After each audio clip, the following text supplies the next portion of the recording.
This is ClueCon Weekly, the official Free Switch web show produced and broadcasted directly from Free Switch. ClueCon Weekly features live updates from the Free Switch developers and presentations from various pioneers of communications technology.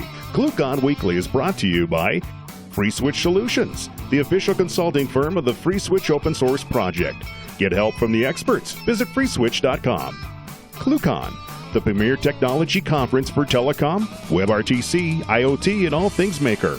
ClueCon is held every year in Chicago, Illinois, and offers an all-day hackathon and 4 days of technology-rich presentations from developers around the world.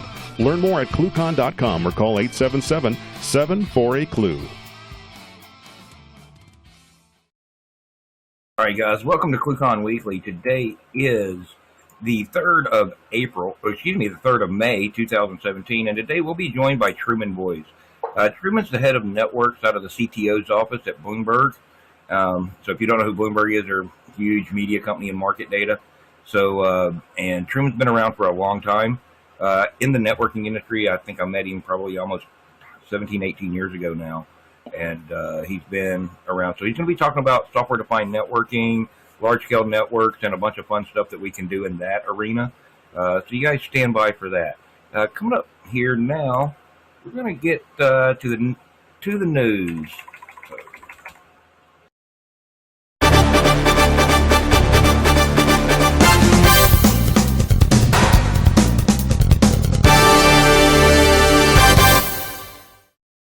Thanks, Ken. First, we would like to thank Telnex for their ClueCon 2017 sponsorship. Visit ClueCon.com/sponsors to check out some of the companies that are joining us for ClueCon 2017. And keep an eye out for more information about the wonderful Telnex Super Freak Party. For those of you that still haven't registered, if you register in May, you get 10 raffle tickets and 2 gigabit drink tickets, which you can use during the Gigabit Reception, our fantastic networking event. We start the week of ClueCon off with a bang on Monday for our all-day hackathon and coder games. And this year, we have a bunch of activities planned with wonderful prizes from our sponsors, so be sure to RSVP when you register. And the fun isn't just limited to Monday. We have a whole week of wonderful evening activities for you at ClueCon this year, including the annual pizza party, the Gigabit Reception, the Telnex Super Freak Party, and a sunset boat cruise. So don't miss out. If you'd like to sponsor ClueCon 2017, please contact marketing@cluecon.com. Back to you, Ken. All right, thank you, Kathleen. So this week, like I said, we're going to have Truman with us. And let's go ahead and get Truman up here. How you doing today? Oh. Great. I'll have to cut that out. Yeah, so how's it going today, True? Good. It's good. Actually, it's everything's going well here. I'm actually working at home today, so it made it easy to do the podcast. Yeah, cool. Thank you for joining us. So everybody knows I've known you for a long time, and I think when I first met you, you were working at an MSSP, Managed Services Security Provider, in Jersey City, New Jersey, right outside of New York. Yep. And then, but since then, you want to tell us a little bit about what you did after that and how you ended up there at Bloomberg? Yeah, so when we met, I was with Pilot Networks, one of the early managed security service providers, and so we were doing secure internet for large Fortune 500s, and then from there I ended up starting a small little security company, and we did that for a little bit with some of the financial customers in New Jersey as well as over in Manhattan. And then, we ended up joining Unisphere Networks. Unisphere Networks was a small edge access core box. There was edge parts to it, and there was a core networking component. So it was a network service provider as well as a manufacturer of network equipment. And it was acquired by Juniper Networks. So I spent close to 11 or 12 years with Juniper. So I ended up doing lots of network build-outs around the world, moved out to Asia, and did most of the build-outs I was involved with probably every MPLS service provider and broadband provider out in APAC. Moved to New Zealand, moved to Australia, moved to Hong Kong, spent some time in Thailand. So kind of all over the place. And at that point, I was running all of services for Juniper Networks. So it was time to get back to the States, and when the opportunity came up to join in a research role with Bloomberg, kind of looking at future network research. I ended up coming back into the team, and then I took on the role of CTO office, head of network architecture. So now I'm responsible for all of the global network, the data center networks, and we have a pretty large carrier network. Right. So, so in those networks, I mean, you guys use things like, I'm going to assume you guys use things like software-defined networking. You have some pretty large-scale things. I mean, from what I know about Bloomberg, I mean, they're not just a service provider, but they're also big media companies. So there's a lot of data that they pump around every day. Yeah. So the company basically built its own network. Started in 1981. Now we're up to about 19,000 employees in 192 countries. And, there's a massive side of the company is focused on journalists and reporters for breaking financial news stories. So we actually operate we don't buy IPVPN services like most enterprises. We actually build the network ourselves, but we end up buying Metro Ethernet services or other types of leased line services. And so all different types of data, market data, video, voice, connectivity to government agencies, not for anything other than for purchasing embargoed data, things like Department of Labor statistics and data like that. Lots of multicast, which is a challenge, for any network. So, that part of it is interesting because vendors do not love multicast at all. And so the features of multicast have sort of stagnated, but you'll see in the financial services industry, and of course, in media, multicast is where it is loved. And, so it is really interesting to, try to push these new standards. So people on my team, we've been involved in a lot of the IETF work for future data path changes for multicast for efficient replication. So we have a lot of testing underway. We have a lot of work that we're doing. We're pushing things in IETF as well for some new standards around using SDN overlay technologies for some multicast where you want to have islands of multicast and keep the core clean, and lean. You don't have to have a bunch of state of multicast in most of your core. So those are some of the things that we carry across the network. So, so you guys also probably do stuff like Anycast also, right? Yeah, so I mean, Anycast, I think everyone sort of started learning about Anycast in the last, I don't know, I'll say 5 to 10 years, when Google starts putting out their resilient DNS servers. I mean, there's always been Anycast. The concept of Anycast is no different than Unicast, just announcing it from 2 different places, or more than 2, right? So it works, I'd say it works best for services that are, well, they could be transactional, but they are stateless, right? So as soon as state is involved, that tends to be a bit of a challenge. But yes, we're using multicast. I think a lot of people are, and Anycast. Anycast is perfect for DNS services. And the reason we all started to learn about it is because, 8.8.8.8 and 8.8.4.4 from Google, are Anycast from various points. So if this is good for resiliency, but also it's good from a security point of view, because if it's attacked, you're attacking the one closest to you, and the other services would still be fine. So, it's a pretty decent way to create some network resiliency. It's just, it's one trick that you can have in your tool bag to pull out, for various services. I've seen it used for other types of common services, things like internal repos, if you have different types of apt repos internally, or if you have other types of, let's say, important HTTP services that you want to have available. It's a decent way to create it's a poor man's load balancing service. Cool.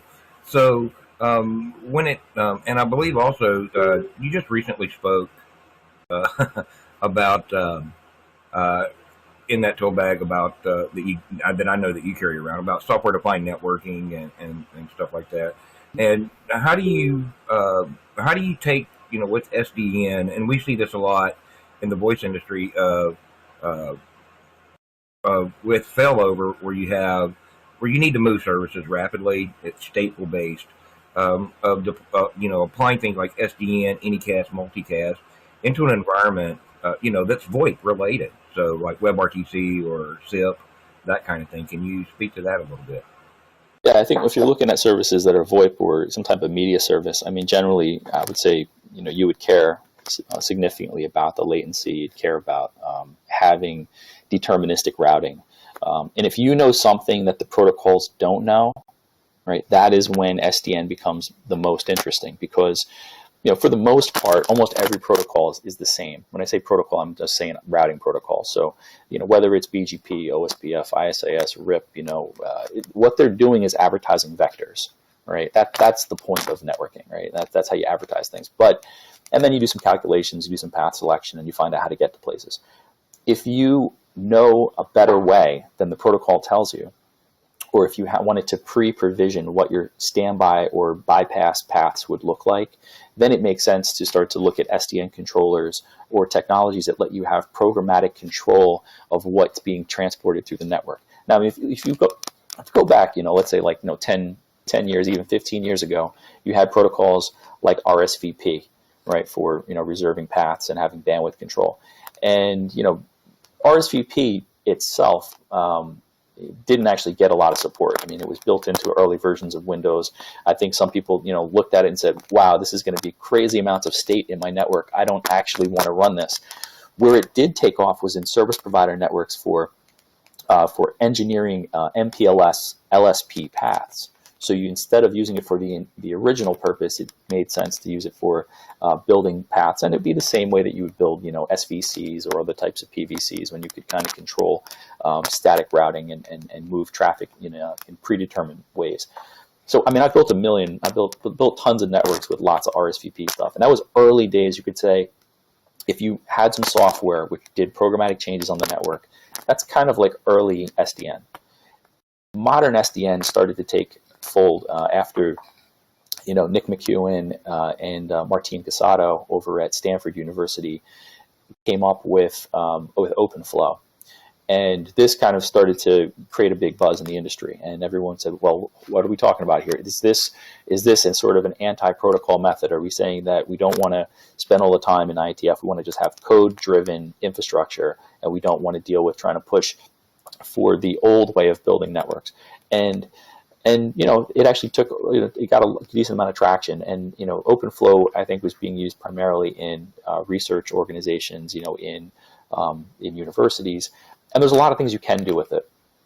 Early versions were somewhat limited, and then it moved on to supporting more encapsulation methods. And, it worked out some of the kinks.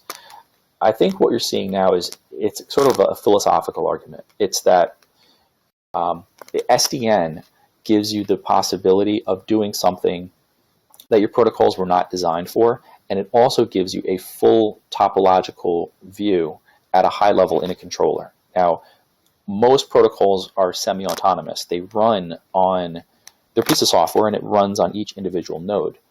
And it's somewhat harder to make a full decision about how to move traffic through your network if you're looking at it from all these discrete points in the network. Now, if you had a full topology view, you could actually say, okay, cool, now I know what I want to do. I want my red traffic to go this way, I want blue traffic to go this way.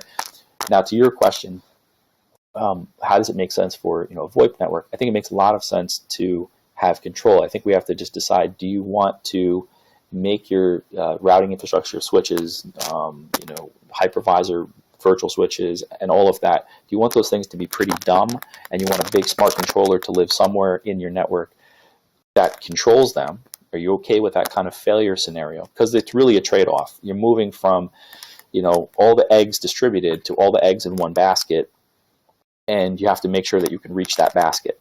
Because so these are the kind of things that are discussed from a failure scenario point of view.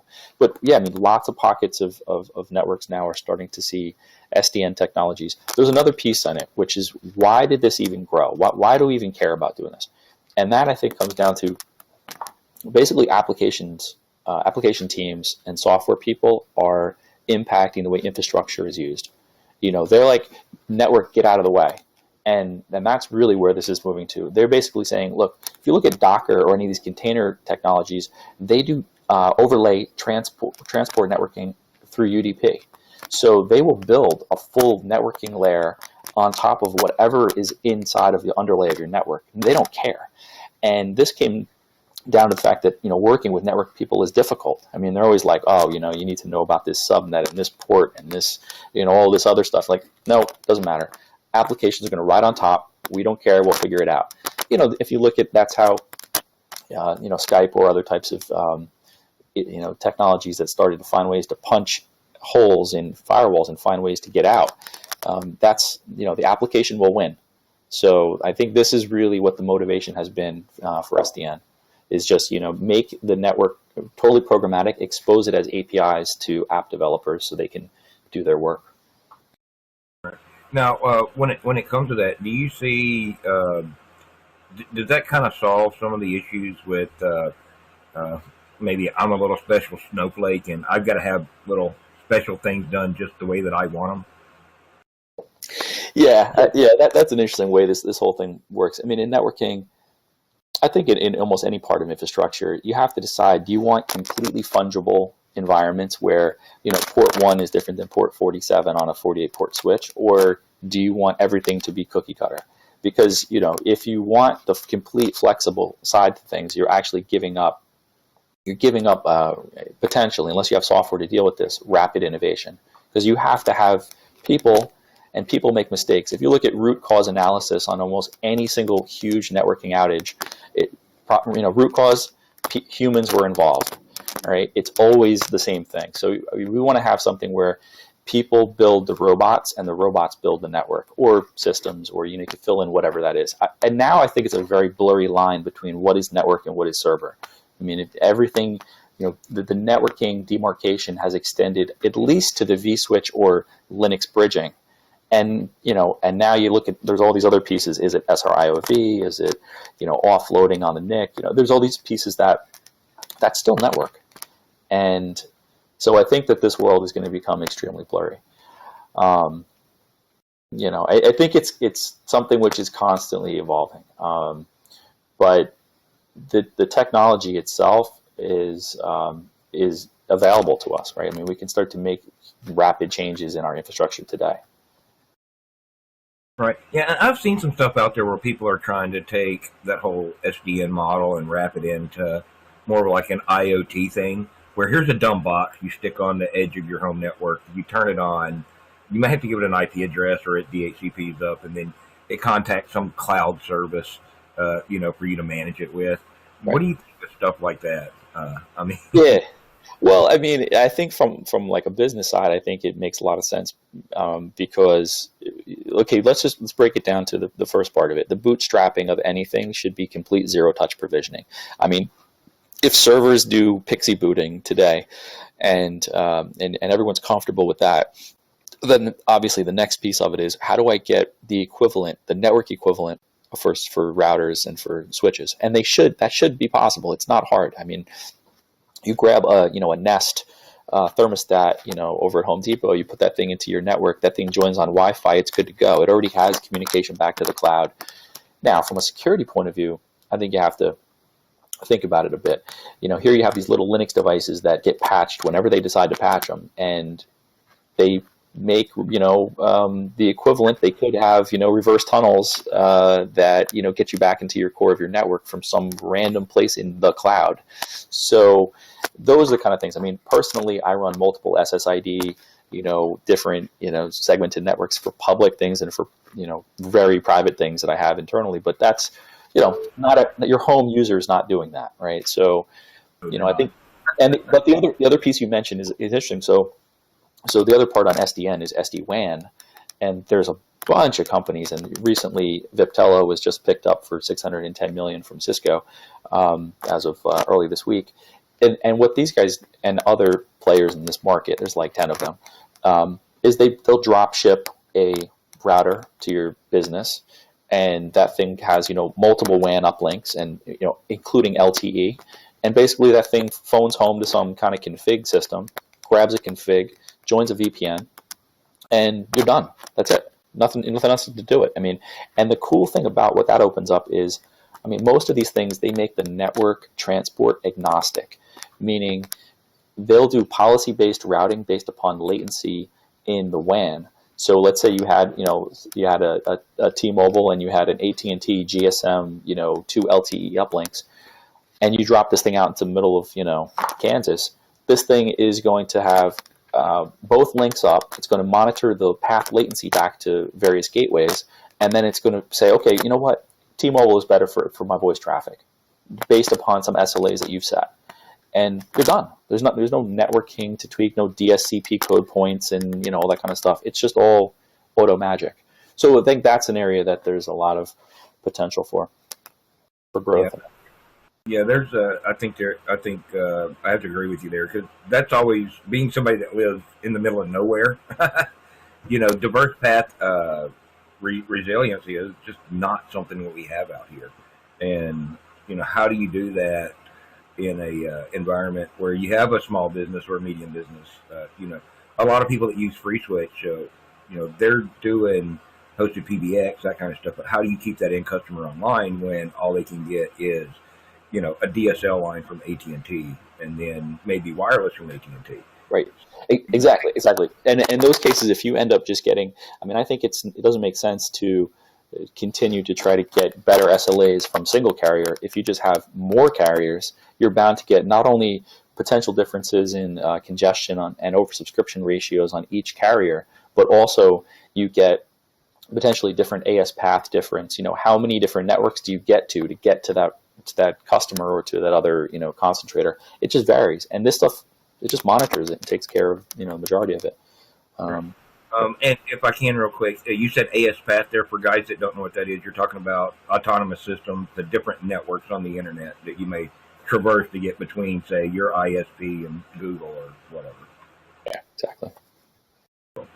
Yeah. So yeah, no, cool. So, what along these lines and everything? What can you talk about that's cool that you guys are working on, or that you're working on, that you can talk about along these paths, and how's that going to affect us, in the network environment in the near and mid future? Yeah, sure. The first trend is that there's a full disaggregation happening on network operating systems as well as in switches. And when I say switches, just think also routers, because everything which is a switch is also a router. So the first thing that happened was that there were a couple players, Cumulus, and there's now you have a lot of other players in the network operating system world that are making full Linux based switches. Right, so the switch itself is just from Acton, Quanta, some manufacturers out in Taiwan, all over the place, and they all pretty much use common chips. If you look at almost any network equipment today, it's probably Broadcom based or now Cavium, and there's a couple other new guys that are coming in. There's Barefoot Networks. It's doing some really cool things with programmatic pipelines. But anyway, the point is the switches are becoming commoditized. Now that means that the economics of these devices has completely, the price has dropped dramatically. So we're talking the types of networks that you can build are now going to at least minimum be, lots of 10 gig ports for all your servers, and then probably 40 gig uplinks or 100 gig uplinks.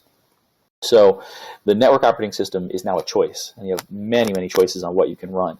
Even the big players have stepped up to the game, because this is what the cloud companies, I'm talking mega scale places like, whether it's, Amazon, Facebook, Google, any of the players in that arena are demanding that they're not buying a switch with an operating system. They're saying, I want to have whatever I want to have. I want the best of breed.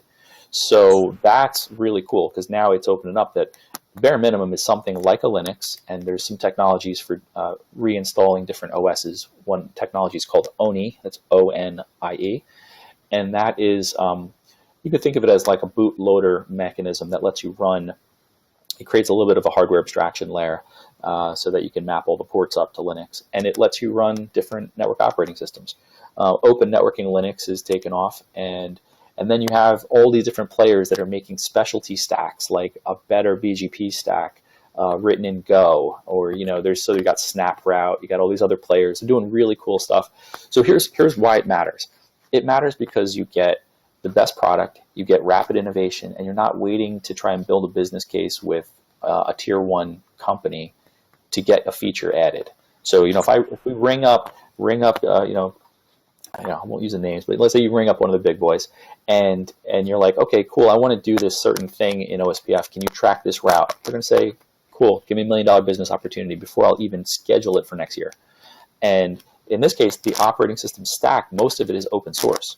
So there's still a commercial model around it. It's just that now you're in control of what you can do in the network, which is really cool. And I'm talking, this is not even SDN. This is just like regular OSs, regular, routing, but you have control to program stuff in that you want. So that's really cool. The other side to it is capacity. Now, I've been actually doing a lot of work with 100 gig to the server. So so these are still. Yeah, well, so the prices are dropping out in this stuff too. I mean, they're not at commodity prices yet, but these are, PCI Gen 3 16X lane. These are big cards, but you get dual 100 gig PHY on this thing, and so you could think about a nice many core server for probably $2 to $4 grand can push. I was doing about 80 to 90 gigs per second. And that's like iPerf, and we've done all different types of TCP testing on it. There's a lot that you can do with this. So where it matters, I think it matters on when you have something which doesn't scale out well, and you want to have, like, this is like a build your own load balancer, with HA proxy, or is this some type of maybe it makes sense for FreeSwitch, PBX. I'm not totally sure how it fits into that world, but I know that capacity is something that I want to see on storage nodes, because I think that the way storage pricing has went, the fact that there's some big players that were pushing for all these, big monolithic designs, I want to see that stuff completely break apart. And so we're exploring ways to do this with, distributed file systems and object-based storage, and using on nodes that, have lots and lots of capacity. I'm trying to think what else is interesting. That speaks to the point that the way security is currently done in most networks, I think, is totally wrong. I think that most of this complexity needs to be pushed to the edge, and not living anywhere within core gear at all. And the reason why is this, it's basically, if you look at a Trident 2 switch, which is basically it's one of the most popular chips that's in every switch. Every top of rack can probably do 1 point something terabits per second, right? And the newer ones are going to be doing 3.2 terabits per second. So what's your fastest firewall out there? I mean, at best, it's like a 200 gig, expensive, $250,000 device. Something's wrong, right? That does not scale. That is not the way to build infrastructure. That basically means that if you bought all of these cores, you've paid for all this gear in your rack, you cannot use it. You cannot use those cores if you have a slow data path element slowing the entire thing down. Your east-west traffic in any given top of rack, a full rack of 30 servers is probably going to do, we're talking tera. So if you change this model and you actually look at where to properly place that security, I mean, it really should live at the server itself, and you let the network just be a pipe. Security teams, it's going to take a while for them to think like this. But here's the smoking gun. The smoking gun is basically HTTP2, because here you go, HTTP2, multi-channel, right? Binary streaming, and end-to-end TLS. Now, what's that firewall for again? Right. So basically, we're starting to see that roll out there in the real world now. Exactly, and you are. And you saw Speedy first, and then you got HTTP2.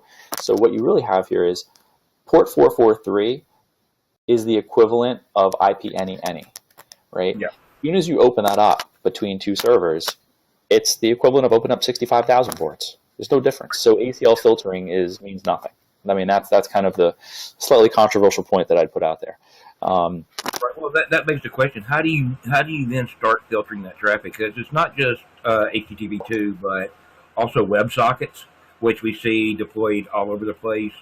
You look at a widely technology like WebRTC that everybody in there is doing today. I mean, we do it at FreeSwitch. If you use Facebook Messenger, that's WebRTC based.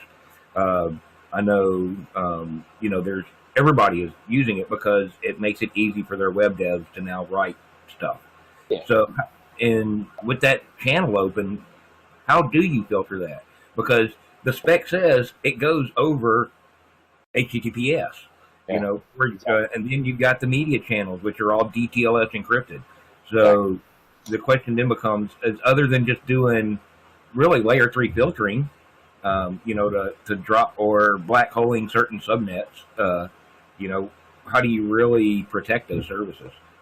I think a lot of this stuff is going to have to be continued to be worked on. I mean, I don't have a complete answer on, take even the growth of IPv6, and there's like whitelisting and blacklisting is completely not even possible with IPv6, right? I mean, at that point, if you have a /64 at home and we're going to get into doing ACL filtering on the blocks that you don't use, I mean, I would blow out a TCAM in an hour.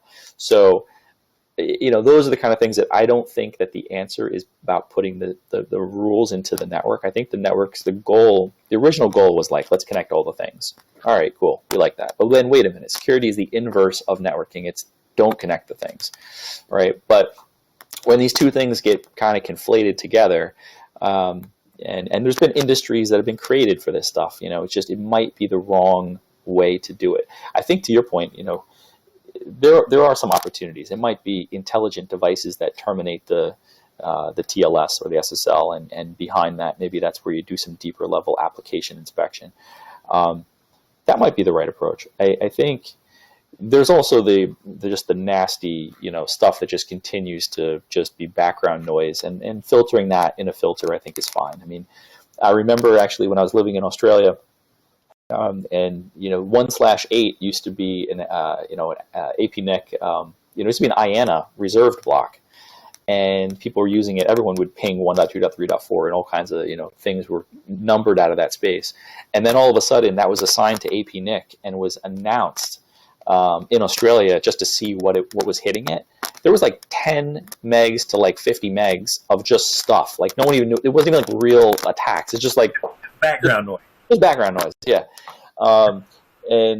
So I think there's, you definitely want to have filtering in place, but you got to think about a whole kind of defense in depth thing. And I don't think that traditional ACLs add much value. I think it's an application thing. I mean, to the point is I can't log into your Gmail, Ken, and you can't log into mine, right? And I hope you can, but yeah, exactly. But it's an application problem, and when you solve it with authentication and you solve it in encrypted channels, that's how you solve these problems, not like blocking various subnets. Right. Well, so just to rewind a little bit there, but so that what you're saying here really goes against what. I mean, when me and you first got into networking, what we were taught, which was block all the things and only let what you whitelist through. Yeah, exactly. And I think that's what we learned. That's exactly what was taught to us from every single Unix hacking book. And I mean, there was bad stuff out there on the internet. I think on the internet now it's way worse, but maybe the approach is filter everything and only allow encrypted communication that actually has to go through an app level state machine. For example, like terminating HTTP, that's going to be your demuxer of channels, and maybe that's the right place to do it. That would be a smaller piece of code to look at than having to do all of the other things that are happening on all the other ports and all the other kernel processing and et cetera. I mean, I think that might be the area to focus on. But you're right; it's a totally different paradigm. But the internet definitely has not become a safer place for sure. No, and it's definitely. I wouldn't say it's become a safer place, even though. I mean, we've had. I know how old I am. I know how old you are. I'm not going to throw us under the bus here, but we've been doing this for a while, and it's. Where certain things have changed, software's gotten better. We can definitely do things that now we would have never dreamed about doing. When you were at Pilot or back in the day, and it's just crazy. I mean, we're sitting here using the internet today to do a full multi-user conference, decoding 1080p video, re-encoding it. We could have done that back in the day. We didn't have the CPUs to do that back in the day. Oh, exactly. That it's all encrypted on top of that, DTLS. So it's hard for application firewall sitting on the edge of the network to to do any kind of DPI on this stuff, unless you're just going to give them the keys to the kingdom, which kind of defeats the purpose of doing encryption in the first place. That's the point right there, and that's all. And and I think there have been plenty of vendors that have tried to play in the role of being an SSL decryptor, and their point is look, we have some FPGA or we got some decent silicon that lets us do this in wire speed, and it's like, fine, what's the point though? I mean, if that box gets popped, that is the keys to the kingdom. There's better ways to store, Vault system to store your keys than on these, hardware boxes that get patched whenever the vendor says there's a rolling patch, or some 0-day exploit. I mean, I think that is interesting. But the other point you raised is just like what is possible today, and if you get a chance, take a look at Akamai publishes a really cool report. I think it comes out quarterly, and it talks about growth of internet capacity worldwide, and they break it down by all these different demographics. And one of them that is amazing is the growth of the year-over-year growth of internet bandwidth capacity to the last mile in a per region basis, because it is completely at a different plane than business grade internet. You say, like, well, wait a minute, the economics, that seems kind of odd. No, it makes more sense for businesses to use regular internet because of the price per gig or megabit, depending on what your scale is, but then what some of these more commercial, like MPLS or private VPN services are, because you can do the same with the internet. If you already are doing all these technologies of encryption either in hardware or in software on multi-core processors, like that's amazing. Yeah, and I have to absolutely agree with that. And I can, I'd say it's almost been that way for probably 20 years. Because I actually at one point in time had a lease line, actually frame relay, so old school VPN service from Memphis, Tennessee to Vancouver, BC. And the cost of that circuit versus the cost of a couple of Cisco boxes doing GRE tunnel over the internet was night and day. Yeah. And we got way more speed out of just using a commodity internet connection, which back then wasn't that fast, but it was 3 times the speed of the VLAN that we were using, or excuse me, the VPN, and it was half the cost. Okay. Gotcha. Yeah.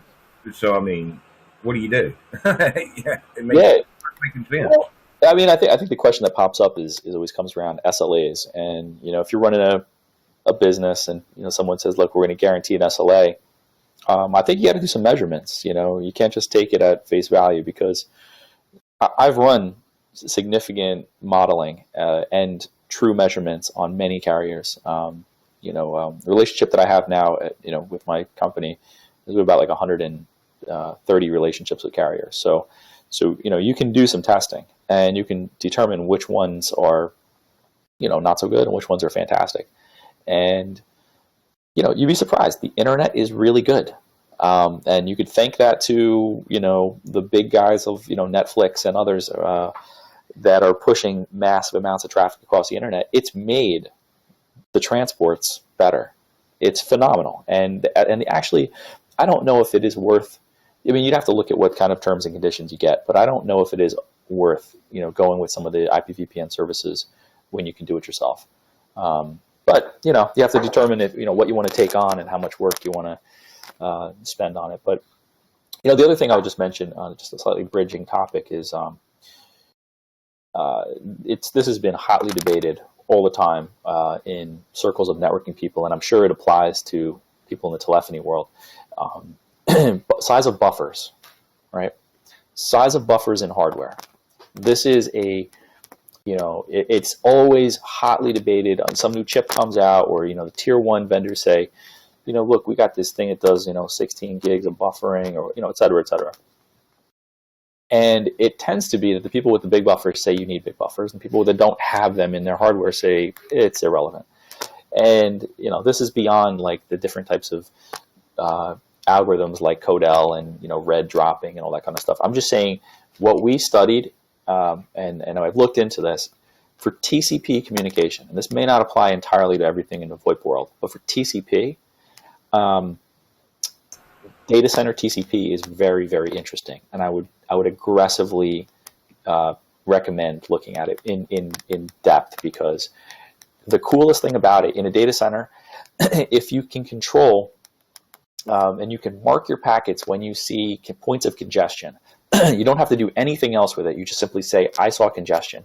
You let the end systems, in this case Linux, Linux supports DC TCP as a preferred mechanism over Reno, which is the main part of the TCP stack today in the Linux kernels.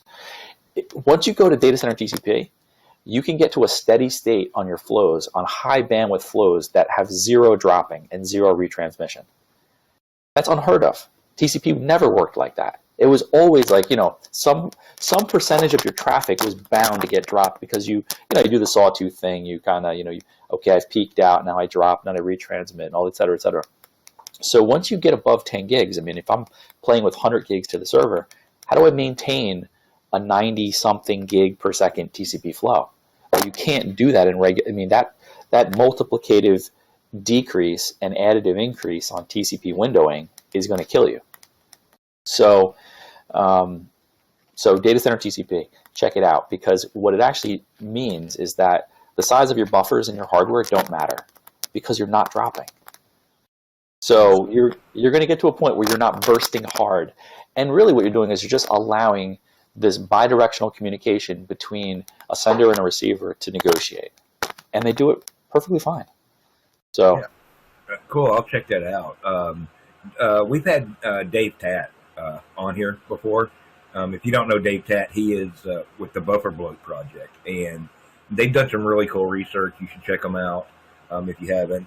We've got a couple of videos on YouTube about that, where he's done some research, and he's actually gone in and they've worked on some of the buffering and some of the algorithms for helping control that flow, not just in the data center, but over normal TCP, normal UDP, and that's actually applicable all the way out to the consumer.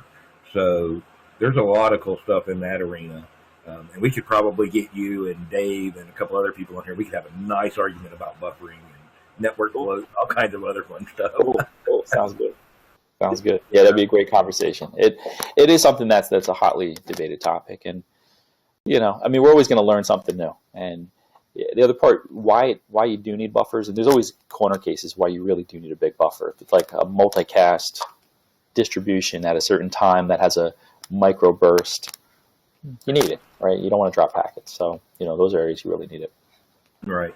Yeah. So now I want to back up for just a second if I can here.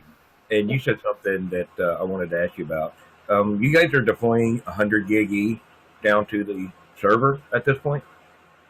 It's in the labs. There's some research where we're exploring it. I actually did this about a year and a half ago, and I don't think it's cost effective yet. But here's why. The first thing is, if you have massive amounts of storage on a box, you have all SSD or NVMe on a server, and that's a storage node, and it's part of some larger distributed file system, thing. In this case, Ceph, right, is what I'm talking about. Then, if you have to rebalance, and typically writes are in a triple replication. So, if I need to move all the blocks on this box to another box, then it's going to take a little bit of time. And 10 gigs doesn't cut it. You'll fill up 10 gigs immediately. So the next step up would be a 40 gig. Now the thing with 40 gigs is 40 gig doesn't actually make sense. It's a weird number that we stopped on, right? Because back in the day you had 10 meg, you had 100 meg, you had 1,000 meg. You get a 10 gig E. What's up with 40? Well, 40 just happened to be, they have, some PHYs that would end up supporting, basically 4x10, right? And all the new chips are being designed with 100 gig as the goal is 100 gig ports. So the reason why it makes sense to consider, things that easily divide from 100 due to the different traces out of the 100 gig, all the different not traces, channels rather, is that you're going to see very emerging in the data centers now will be 25 gig E, 50 gig E, 100 gig E. That'll be the de facto, right? We're going to go back to everything which is based on 100 gig E. So I would say that the logical step would be to move from if you're on 10s, if you can buy some cost-effective 40s to hold you in the short term if you need to. But all the switches today that you buy that have 100 gig capable SoC will also support 25 gig E, and also will support 50 gig E. So those single ports that you plug in with 100 gig will break out into 4x25 or 2x50, right? So you can break those things out with a cable, and you're good to go. But yeah, so 100 gig to the server, I think it makes sense in little pockets, and it won't be cheap. But it's definitely worth. If you have an application that needs it, I'd say go for it. It's a solid medium. Yeah, if I don't know if you can speak to it though. What kind of street prices are you seeing on 100 gig gear right now? Just out of curiosity. Yeah. Okay, so there's three parts of that equation, right? First is the switch, right? So you need a good 100 gig switch that'll do the 100 gig ports. All that stuff is there's top end stuff and there's commodities, and I think you could basically pick up 32 by 100, so 32 ports of 100 gig E. It's a whole lot of capacity. I think you're looking at $5 to $7 grand. Work? No, total. Really? Yeah. So because even that comes down to you buying it from a reseller that works with somebody in the area of mass producing these things in Taiwan or right. in California, and then of course you need a good network operating system. So there's some free ones you could or you could go with a commercial player, and even the commercial players will give you a good license. If you want all the features, you get every protocol you need to.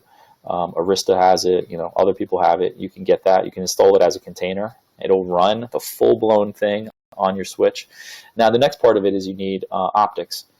Optics pricing, in 100 gig E, there's so many flavors of optics, so you have to choose the one which is the right one. I think you're looking at a couple $100 there for some 100 gig E ports. And, then the next part of it is, for the NIC itself. And I think you're probably looking at least over $700 to $1,000 for that NIC. It's just, there's not mass production of them now.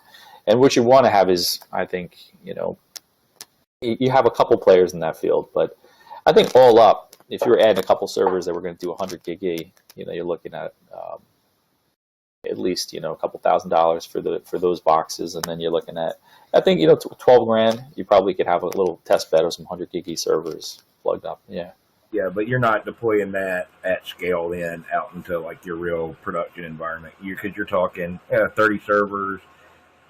You're talking 30 grand for NICs right there alone. Yeah, exactly. But see here, look at this. Look, 5 years ago, Ken. 5 years ago, the same thing for 10 gig E, and now. Yeah. Now you exactly. eBay a 10 gig E switch for a few $100 from Quanta. Yep. Somebody like Facebook probably had in their data center, and they're dumping them on the market now. So exactly. And then you had the choices. What actually brought down the price of optics wasn't just the mass production of optics. It was actually competition in the copper world. So when everyone was looking at expensive transceivers that were going at $500 a pop for an SFP, they ended up coming out with there was the DAC connections that were like $75 for a copper cable that gave you 10 gig on each end pre-wired, and right. But that was so then they're like, okay, well that's interesting, but nobody wants to deal with massive DAC cabling in your data center. It's like trying to pull massive you'll have this big fat cable stack next to your data center, and if you try to pull out like the middle one, it's broken. I mean, forget about it. It's going to be a big issue. So then it went AOC. You got all the AOC cables, which the active opticals. But I think people are moving back to between AOC and DAC. I think the prices have come down. If you don't really care about dealing with fat cables, I've even seen DAC ribbon cables which are interesting. DAC cables are for 10 gig are getting kind of cheap. It's actually these days they're actually cheaper than buying optics and running fiber. Yeah. I mean, I've seen from some suppliers, quantity over 100, where you're looking at, maybe $15 a DAC, 10 gig. yeah, I'm seeing them in low quantity around $25. Yeah. And you can buy a SFP, an optic SFP for $25. Yeah, unless you're just getting them off of eBay from somebody that had a bunch fall off the back of the truck. Right. Yeah. There's always that. Yeah, but I mean, so then you're still talking just in SFP to go from your switch to your, server. Depending on what kind of switch you have, but you're potentially $50, and you still haven't even got, your Cat 6E, Cat 5, whatever, optic fiber, whatever you're going to run between those SFPs. So, yeah, I mean, the price, these things drop out quickly. I mean, it goes from mortgage pricing, right? You're basically looking at a mortgage payment to now it becomes like Vespa payment, right? So, right. Eventually it's going to be, I don't know, a bar tip or something like that. It's going to drop dramatically. Right. Yeah, it's just getting it down. I mean, we're actually me and Brian West were working on deploying 10 gig E in the FreeSwitch data center right now. We'll be doing that before long because we're out of bandwidth, like you said, to the storage network. Yeah, exactly. Those areas, I mean, those areas that fill up the most, and especially if you're doing any replication. Mm-hmm. I think that's where it really makes sense.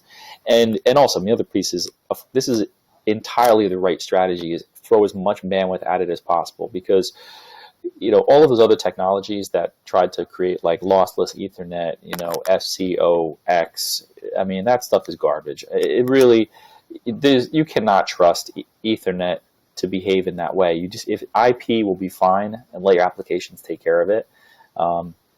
But all of the FC related technologies, I mean, they're dying. And I mean, of course, you see big acquisitions of, Brocade gets bought by Broadcom, but it's purely for a cash position and, for a revenue stream. It's not for strategic investment. It's not because anyone thinks fiber channel, 56 gig fiber channel is going to go anywhere. It's like, it's just people have it, I mean, would you prefer a 56 gig fiber channel or 100 gig Ethernet? I mean, I think the answer is obvious, right? Right. So, well, I mean, we've seen that story over and over again with other, not just, fiber channel, but things like InfiniBand and InfiniBand QDR and, fiber channel. And then here we are, we keep coming back to Ethernet, and they just keep figuring out ways to make the layer 2 faster. So, yeah. I mean, in the high performance computing world, I mean, there's people that are doing the InfiniBand and some other alternative transport technologies. But I mean, the truth is, if there's no mass quantity, it's going to die. If it's not open, it's going to die. The answer, I mean, which I think is in front of all of us, is like TCP/IP used to compete with OSI. And do you know anybody? TCP/IP was open and ubiquitous, and OSI was architecturally amazing and beautiful, but not free and not open. So, anyone running ESIS? No. I mean, that's why, like, open things win every time, right? So you guys are still running IPX, I'm sure. Oh, IPX? No IPX, no IPX. I mean, no. So we're obviously we're huge fans of open source around here, for obvious reasons. I mean, FreeSwitch is open source. Most of the things that we use are open source, so we do use some closed source software because there's value in using that software. But at the same point in time, you're absolutely right. Open things tend to win out over closed things. We're seeing that in the voice world. There's still a huge amount of closed source stuff out there, but I mean, it's just crazy. The shift in the market that we've seen. It's all open standards based, so you don't have to go get a license to WebRTC like you would, SS7 back in the day. Yeah. Today, if you want to deploy SS7, you got to get a license for a stack somewhere. It's just not open source, or there's no complete stacks open source. So what do you, you just keep on going. But yeah, true. Hey, actually, anything else you want to get out there today? I know we're getting close to the window here. So I want to see if there's anything you want to get out there. Anything you got coming up that's cool, or any Um, thoughts? you know, I'll throw like maybe just a couple of little things out there, but yeah, happy to take some questions too.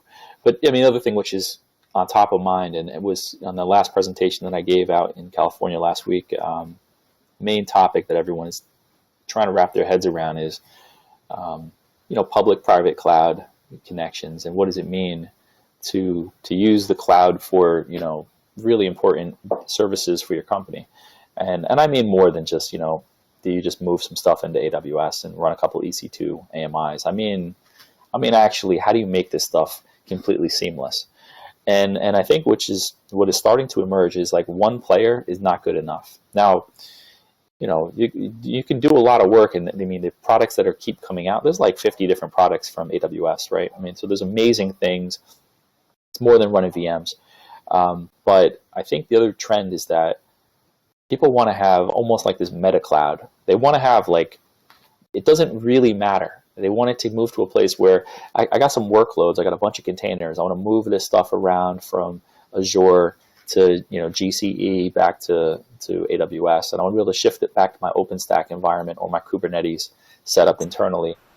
That I think gives you the complete freedom. So that is like what I'm looking to build is seamless connectivity, so that the transport and the network gets out of the way. You don't have to worry about do I have direct connect here and express route over here, and I got a VPC going that way. It's like, doesn't matter. You got some apps. You want to move those containers and run your 10 Nginx's here and your 30 free switches over there. You should be able to do that without having to worry about IP addresses, VLANs, ports, and all that kind of stuff. I mean, it's nirvana, but I don't think we're that far away because everything is being opened up. And so all you need to have are layers that let you abstract all that connectivity and all that network logic. And if the network teams don't do it, then the app teams are going to do it, right? So I mean, we've already seen that with Docker and others, and so I think it's going to be a fun couple of years, watch this stuff emerge. So yeah, that's kind of probably the last thing that I wanted to put out there. Cool. So, well, talking about that, actually, that leads me to another question for you, real quick. One of the things that we see with FreeSwitch is people try to run it in the cloud. And they can be successful with it. It's not exactly easy to do because they always want to go for the cheapest cloud instance that they can get. And unfortunately, we're doing real-time voice and video here. So that means you have to have dedicated CPU resources, noisy neighbor syndrome, as I like to call it. Yep. Put my container on this box. It's got another person that's running BitTorrent on it. Yep. Doing a small CPU. Where do you see stuff going to address situations like that?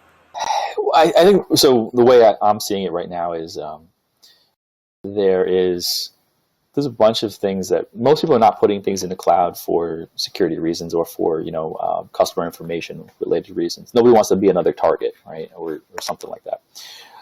That's when you're thinking of it from the ownership of the infrastructure. You're thinking about it from the consumer side. On the other side, no, you're totally right. I mean, there are services that are not appropriate to run on shared infrastructure where you have very little control. I mean, I would actually go so far as to say that virtual machines, whether you were running these things in clouds or even in private areas, virtual machines are not really what people want. It just happens to be that it's something we've wrapped our heads around. We're like, cool, we have an operating system. But I think that people want to run a FreeSwitch. They don't want to even own another box. They don't want to have to configure a /etc file. They don't want to have to know about, monitoring that box from its fans and all the other things that go along with it. So most cases when people take a physical box and turn it into a virtual box, they manage it like a physical box. And I think fundamentally that's wrong. We should get to a place where you don't log into boxes. You don't even SSH into them, because, and I'm not saying this in this complete vision that's you never log into a box. I'm just saying most things you should not go into them to fix them. You should spin them up, and when they're bad, you kill them and launch new ones because you have an intent-based structure. Now, when you look at things that can run in the cloud. I mean, I remember way back in the day trying to run some, voice bridging software in the cloud. And you're right, it sucks because you didn't have good timing sources and you didn't have other exposed things. I think the cloud operators are going to meet these needs, and they're going to give you something like a bare metal system. And an example would be, today I can rent GPUs from Microsoft, from Google, from AWS. And I'm straight talking to PCI cards, right? I mean, my code will talk to PCI. If there's something I need and shared resources don't cut it, then someone has to cater to that market. But you're right. Like, I mean, your Linodes or your DigitalOceans or others.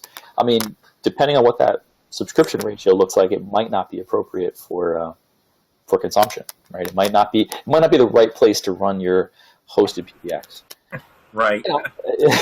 I would agree with you. But, I think there's also, I'm seeing these little niche players pop up that are like doing ARM hosting, right? And so, like, cool, I want to run some stuff in ARM64 that I've already compiled. I want to run this stuff up in some cloud. There's all these new players. There's even like a Risk Cloud. There's a bunch of other people doing crazy stuff. I mean, if there's consumers that want it, someone's going to sell it. Yeah, you just gotta find it. And so it's like I actually saw one talk about that a while back, where you could get a Raspberry Pi in the cloud. Wow, and it has like racks of Raspberry Pis laying around.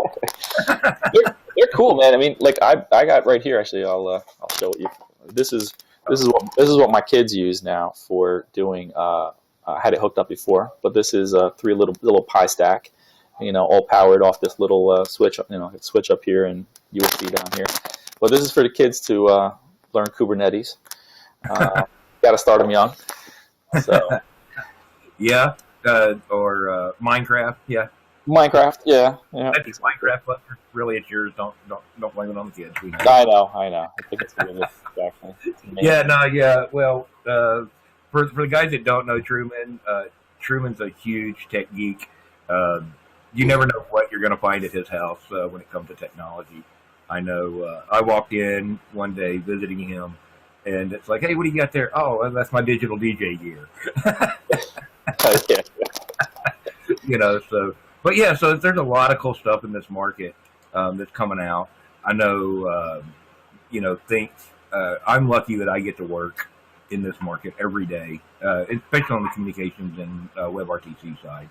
So there's a lot of guys like Tony. It would be super cool, to see what he's doing. I know he's doing some cool stuff. He's working on some cool stuff. I'm hoping he'll be able to show off before long. But it's like, where do we go from here? The sky's the limit. Mm-hmm. But so if anybody else has any questions for Truman, networking, this guy has literally written a book on broadband networks. It's available on Amazon. Search his name. Get some questions in here for him before he has to run off for the day. All right, let me check the other channel over here. Where's it at?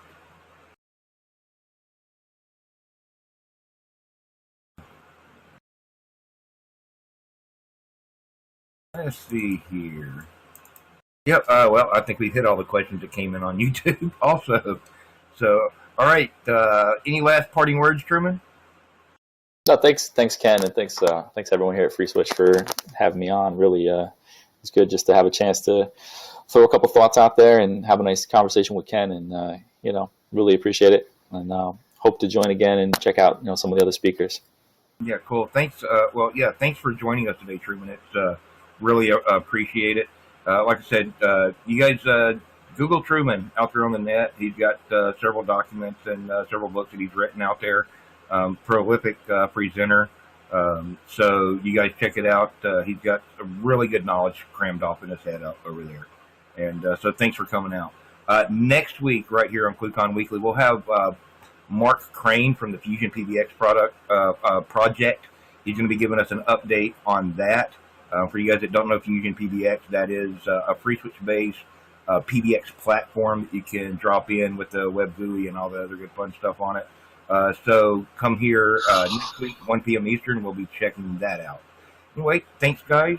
Have a good week, and we'll see you back here next week at noon Central. Oh, get that. You've been watching ClueCon Weekly. Tune in every Wednesday at 1 p.m. Eastern Time, or visit us online. Please follow the Free Switch team on Twitter and Facebook by visiting our site at freeswitch.org.